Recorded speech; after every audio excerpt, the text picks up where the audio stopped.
Tu dois avoir une première, mais tu vois, tu donnes une seule. C'est ça parce qu'il a mis les mêmes dates.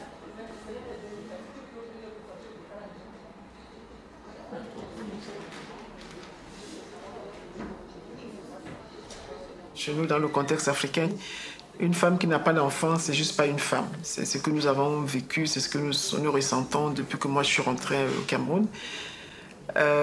On voit donc les couples dépenser des grosses sommes d'argent chez les charlatans, dans des tas de trucs, dans des opérations qui n'apportent pas de résultats parce qu'ils ne sont pas juste adaptés. L'assistance médicale à la procréation, ce qui est le nom exact, c'est comme son nom l'indique, ça assiste, ça apporte de l'aide aux couples qui n'arrivent pas à avoir des enfants de façon totalement naturelle. Et qu'est-ce qui se passe? C'est une partie du traitement de l'infertilité, mais ce n'est pas que ça, parce qu'il y a des cas pour lesquels on va avoir recours à l'assistance, mais il y a des cas qui n'ont pas besoin de ce recours-là. Je suis gynécologue obstétricienne, directrice fondatrice de la clinique médicale Odyssée qui se situe à Douala au Cameroun. Je fais donc dans la médecine, la gynécologie obstétrique et beaucoup aussi dans l'infertilité du couple. Donc je m'occupe des problèmes des femmes, des hommes, des couples qui sont à la recherche des enfants. La démarche part d'abord du besoin. C'est les couples qui expriment les besoins. Ils viennent consulter, comme ils vont n'importe où, pour le désir d'avoir un enfant. Donc, dans un premier temps, il faut faire des examens.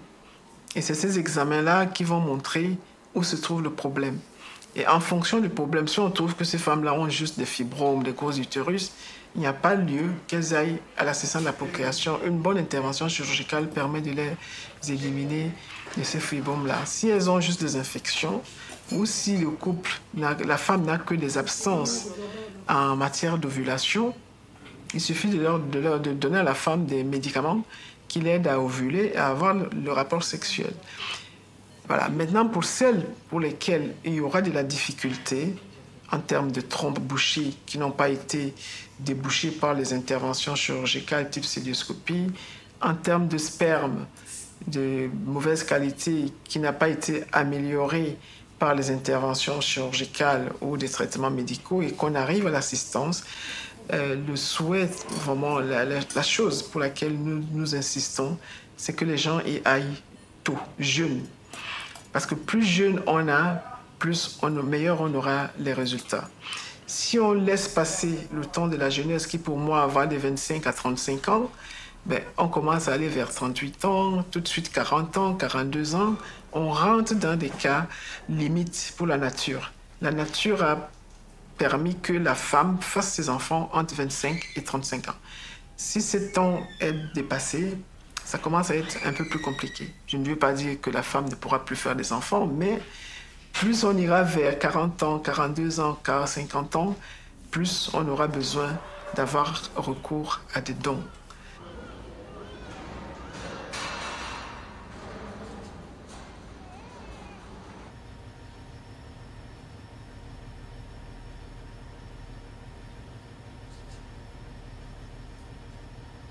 La fécondation in vitro a été créée pour les couples qui ont des difficultés à avoir des enfants. Elle consiste à reprendre en dehors de l'organisme les étapes de la fécondation telles qu'elles se déroulent normalement dans le tractus génital féminin, c'est-à-dire la rencontre des gamètes, la fécondation, puis la segmentation de l'embryon. Ces étapes vont donc se passer dans une éprouvette. À l'époque, elle était en verre. C'est pour ça qu'on parle de in vitro. Vitro étant mis pour le verre. Je vais vous présenter notre laboratoire de fécondation in vitro. Vous voyez ici une centrifugeuse qui nous sert à concentrer le sperme. Vous voyez ici un microscope qui nous sert à observer le sperme, en faire une analyse sommaire. C'est une hotte à flux laminaire qui nous permet de travailler dans des conditions d'hygiène et de stérilité adéquates. Ici, vous voyez la loupe qui va nous servir à observer les gamètes féminine. Là, ce sont des plaques chauffantes puisque toutes les manipulations sont faites à 37 degrés. Ici, vous voyez ce qu'on appelle un microscope à micro-injection qui nous sert à faire des fécondations in vitro lorsque le sperme est de qualité médiocre, voire mauvaise. Cet appareil permet alors d'injecter à l'intérieur de chacun des ovocytes de la femme un spermatozoïde sélectionné. Et ici, enfin, une des études, c'est ce qu'on appelle le ventre en fait de la femme qui a toutes les conditions pour le développement des œufs. Donc, elle est réglée à 37 degrés avec 5% de CO2.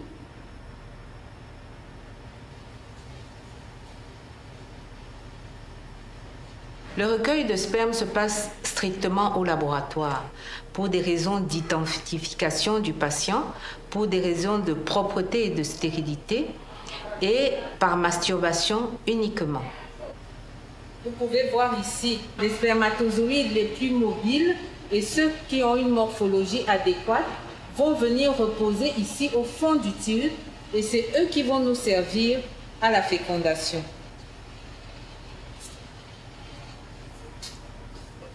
Je vais les mettre dans cette centrifugeuse où ils vont tourner à 1600 tours pendant 20 minutes.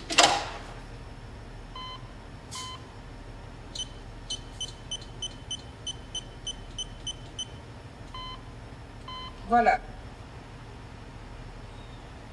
Vous voyez que le sperme, avant la sélection, présente plusieurs éléments, des cellules. Ici, des spermatozoïdes qui bougent sur place. Ici, des spermatozoïdes qui ne bougent pas, donc immobiles. Et ici, quelques spermatozoïdes qui progressent à mobilité progressive. Et ce sont ceux-ci que nous recherchons, ceux qui sont à mobilité progressive que nous recherchons pour la fécondation in vitro. Je vais maintenant vous montrer le sperme après la sélection des spermatozoïdes. Et là, vous pouvez constater que quasiment tous les spermatozoïdes sont mobiles. Le recueil des ovocytes, quant à lui, après la stimulation ovarienne et le déclenchement de la production des ovocytes, ce recueil se passe à la clinique, mais en salle d'opération parce qu'il a lieu sous anesthésie locale grâce à une échographie. C'est un recueil éco-guidé. Comment sont le laboratoire? Je sais pas. Hein? Quoi? Ils vont faire... Elle les appelle. Après la préparation, c'était les injections que la femme a prises pour pouvoir produire les œufs, les ovocytes. Probe. Non, attends, tu as les bons. Les œufs sont mûrs et aujourd'hui, nous venons les chercher. La patiente est sous anesthésie locale. À l'aide de l'échographe, toujours. L'échographe nous permet de voir les ovocytes. Et nous avons une sonde vaginale qui va à côté des ovocytes. Un aspirateur qui permet donc d'aspirer ces ovocytes-là que nous allons transférer au laboratoire. Sur l'échographe, toutes les taches noires que vous voyez là, ce sont les follicules. C'est à l'intérieur de ces petites poches-là qu'il y a les ovocytes, c'est-à-dire les œufs. On va commencer à faire la ponction, madame. Ça ne va pas vous faire mal. Voilà. J'ai mon aiguille, là, qui bouge. Voilà. Je rentre dans chaque tache noire, là. Avec la poudre. Je peux aspirer dans le cœur.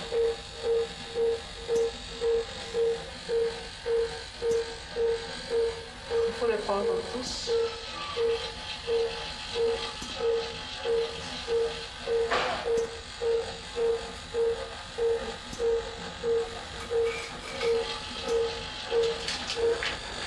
Ok. Dès que le flacon se remplit, il faut le changer. Donne-moi le flacon.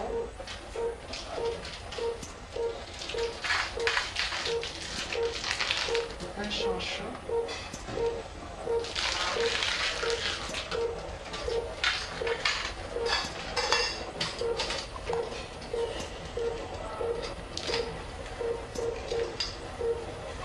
Tous ces tissus sont absolument stériles et de préférence chauds.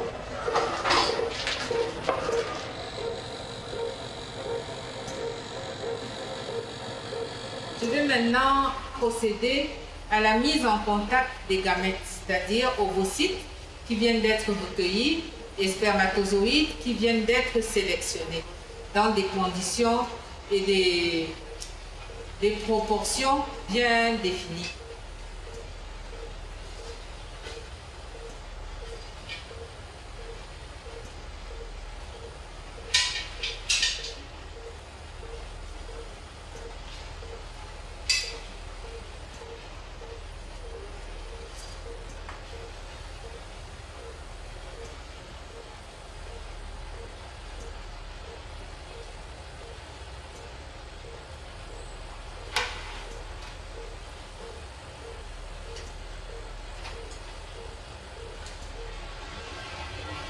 Je vais les mettre bien au chaud dans leur milieu de culture.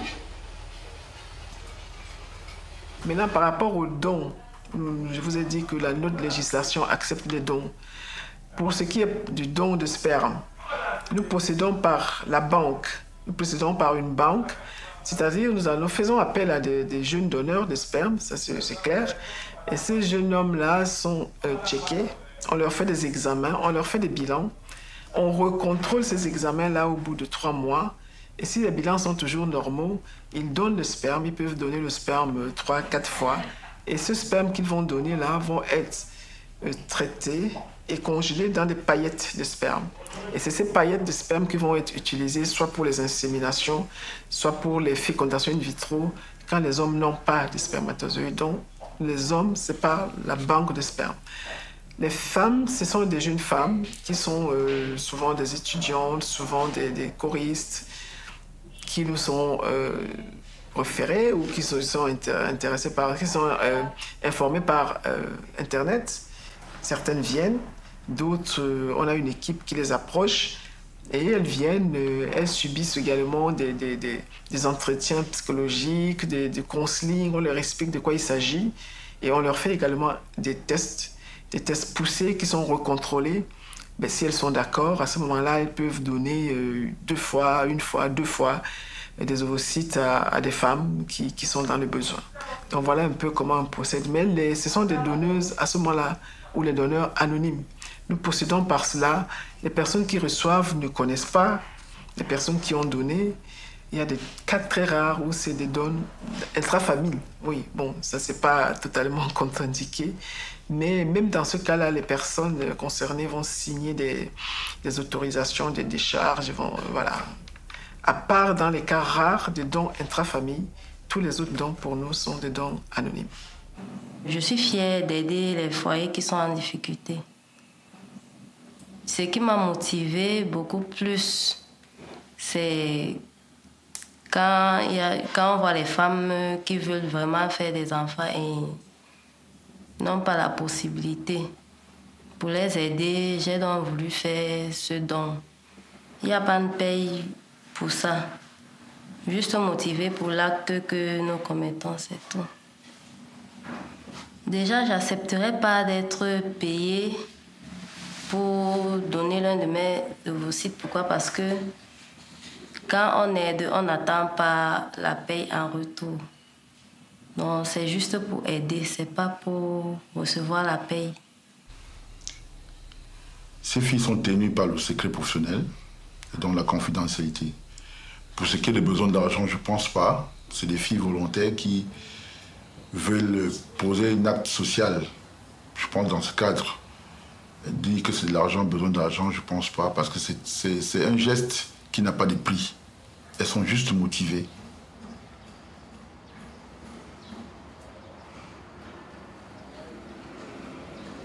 Le choix d'échantillons vis-à-vis du couple, il y a des critères biologiques.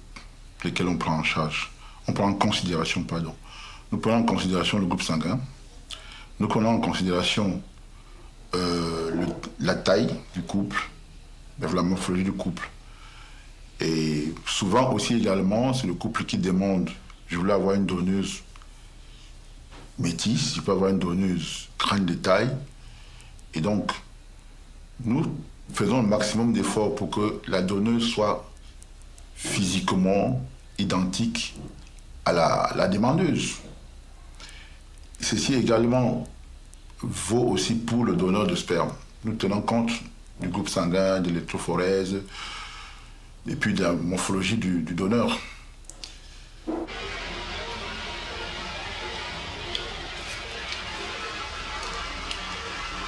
procès de transfert des embryons qui sont ici contenus dans ce milieu de culture, je vais les monter dans un cathéter .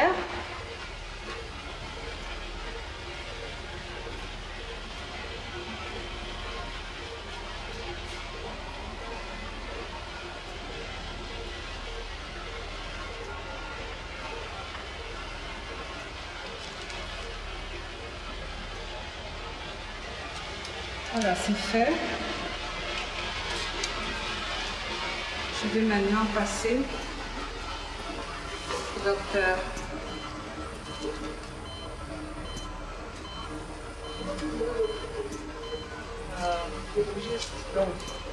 Je donne les embryons et je passe par le bas pour les mettre à l'intérieur de l'utérus.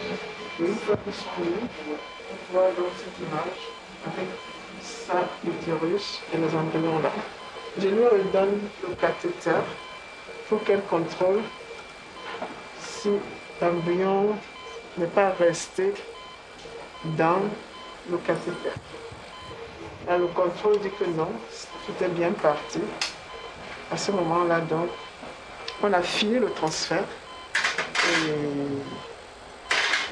voilà son utérus. Le petit trait blanc là, c'est les embryons qu'on a mis dedans. On va attendre 2 semaines, faire un test de grossesse pour voir si ces embryons sont restés fixés dans son utérus.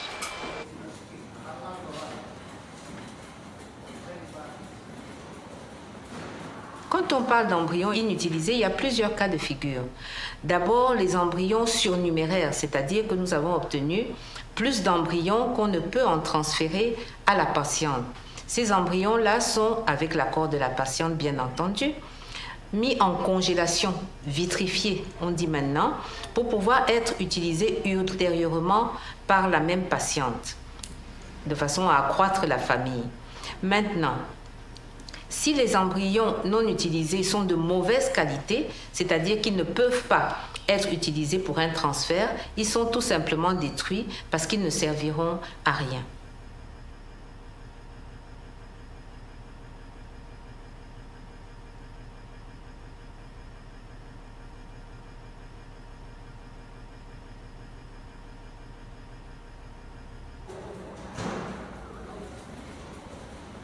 La conservation des embryons survient plus généralement quand il y a des embryons surnuméraires. Ça veut dire que le couple a obtenu un bon nombre des embryons. Le gynécologue va demander qu'on transfère un petit nombre, 3 à 4, et les embryons surnuméraires seront donc vitrifiés, c'est-à-dire que c'est une technique qui amène l'embryon à l'état prêt à congeler. La congélation se fait sous l'azote liquide. Donc, on va techniquer et on va mettre les embryons dans des paillettes qu'on va les tremper dans l'azote liquide. Et c'est dans ces azote liquide-là qui seront conservés jusqu'au jour où on va choisir de les décongeler pour le transférer. Nos ovocytes ou nos spermatozoïdes sont conservés à la clinique. Et nous avons un suivi mensuel de tout le stock en réserve, de toutes les paillettes décongelées et utilisées. Également, nous recevons des cellules qui nous viennent de l'Europe aussi, que nous conservons en autoconservation pour le couple.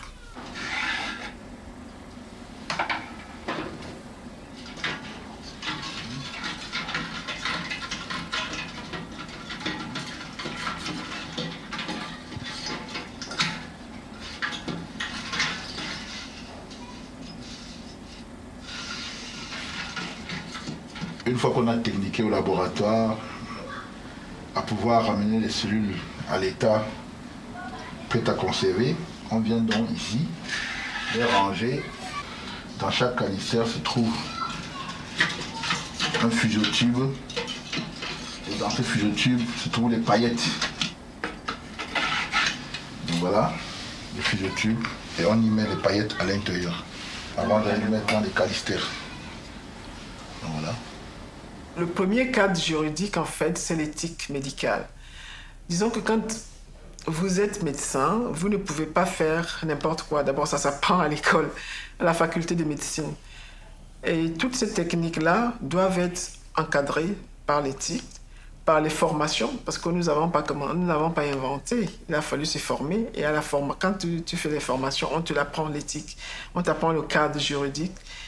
C'est vrai qu'au Cameroun, jusqu'en 2010, il n'y avait pas de cadre juridique. Mais pour qu'on puisse exercer, quand même, nous avons obtenu l'autorisation et nous sommes passés par le comité d'éthique du Cameroun. Nous-mêmes, nous avons un comité d'éthique dans le centre. Le cadre juridique est venu à partir des années 2010 parce que le GIRAF, dont le GIRAF qui est la société scientifique africaine, qui a été créée en 2009, qui s'occupe particulièrement des questions d'infertilité en Afrique. Nous avons dans cette société scientifique élaboré un guide de bonnes pratiques en matière d'assistance médicale à la procréation. Et ce guide de bonnes pratiques, nous l'avons proposé aux autorités des pays où se fait cette pratique-là, notamment au Cameroun. Nous avons travaillé donc ainsi avec le ministère de la Santé du Cameroun, qui a organisé des sessions de travail avec les professionnels de toutes sortes, des prêtres, les pasteurs. Cela a duré une bonne année.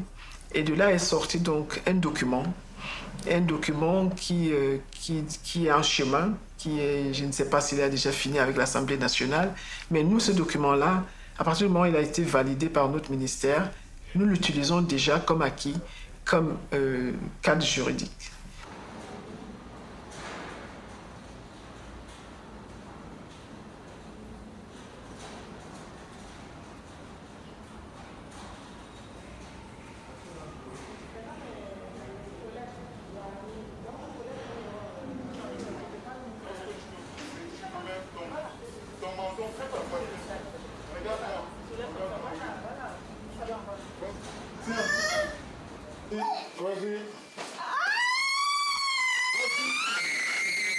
Ouais, c'est bon. Seigneur! L'aspiration.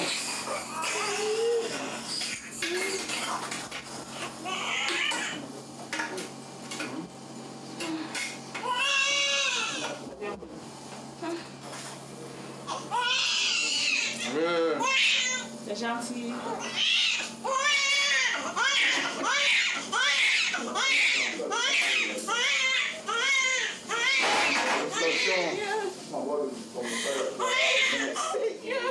Très bien.